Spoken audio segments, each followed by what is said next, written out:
নমস্কাৰ ফৰলিছ ইনফো চেনেলৰ অন্য এটা গুৰুত্বপূৰ্ণ ভিডিঅ'লৈ আপোনালোকক স্বাগতম জনাইছোঁ মই মিঠুৱে আৰু আজিৰ এই ভিডিঅ'টো বিশেষকৈ আমাৰ মুছলমান ধৰ্মাৱলম্বী লোকসকলৰ বাবে অত্যন্ত আৱশ্যকীয়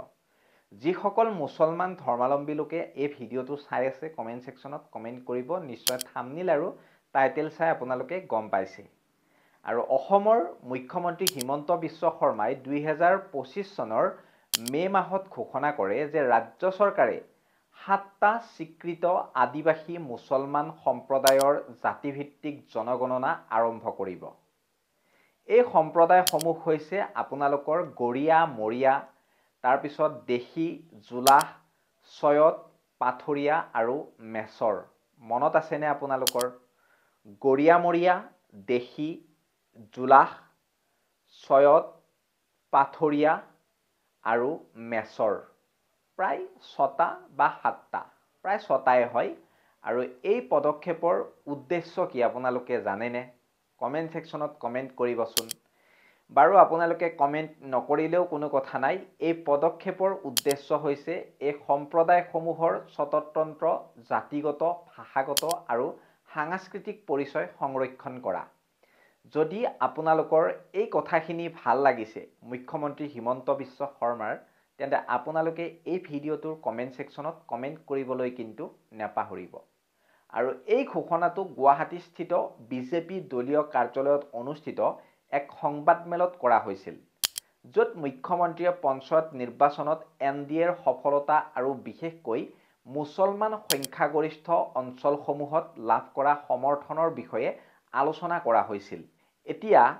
তেওঁৱে উল্লেখ কৰে যে চৰকাৰৰ কল্যাণমূলক আঁচনি যেনে অৰুণোদয় শিশু বিবাহৰ বিৰুদ্ধে গ্ৰহণ কৰা পদক্ষেপসমূহে মুছলমানসকলৰ মাজত এনডিএৰ প্ৰতি সমৰ্থন বৃদ্ধি কৰিব আৰু বৰ্তমান সময়তো কৰিছে এই যি বাল্য বিবাহ বা শিশু বিবাহ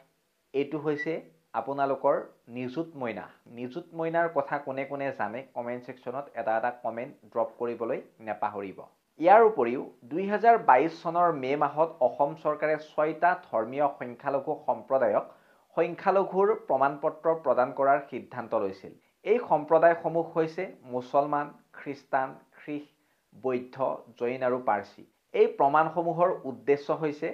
চৰকাৰী সুবিধাসমূহত সংখ্যালঘু স্থিতিৰ অপব্যৱহাৰ ৰোধ কৰা নিশ্চয় বুজি পাইছে মই আপোনালোকক কি ক'ব গৈছো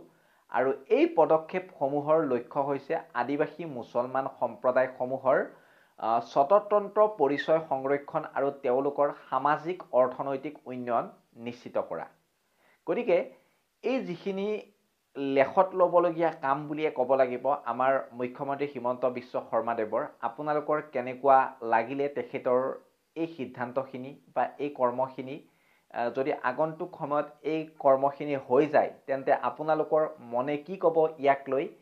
স্পষ্ট ধাৰণা স্পষ্ট আপোনালোকৰ মন্তব্য এই ভিডিঅ'ৰ কমেন্ট সেকশনত দাঙি ধৰিব বুলি মই খুবেই আশাবাদী গতিকে মই মিঠুৱে বিদায় মাগিছো এনেকুৱা ধৰণৰ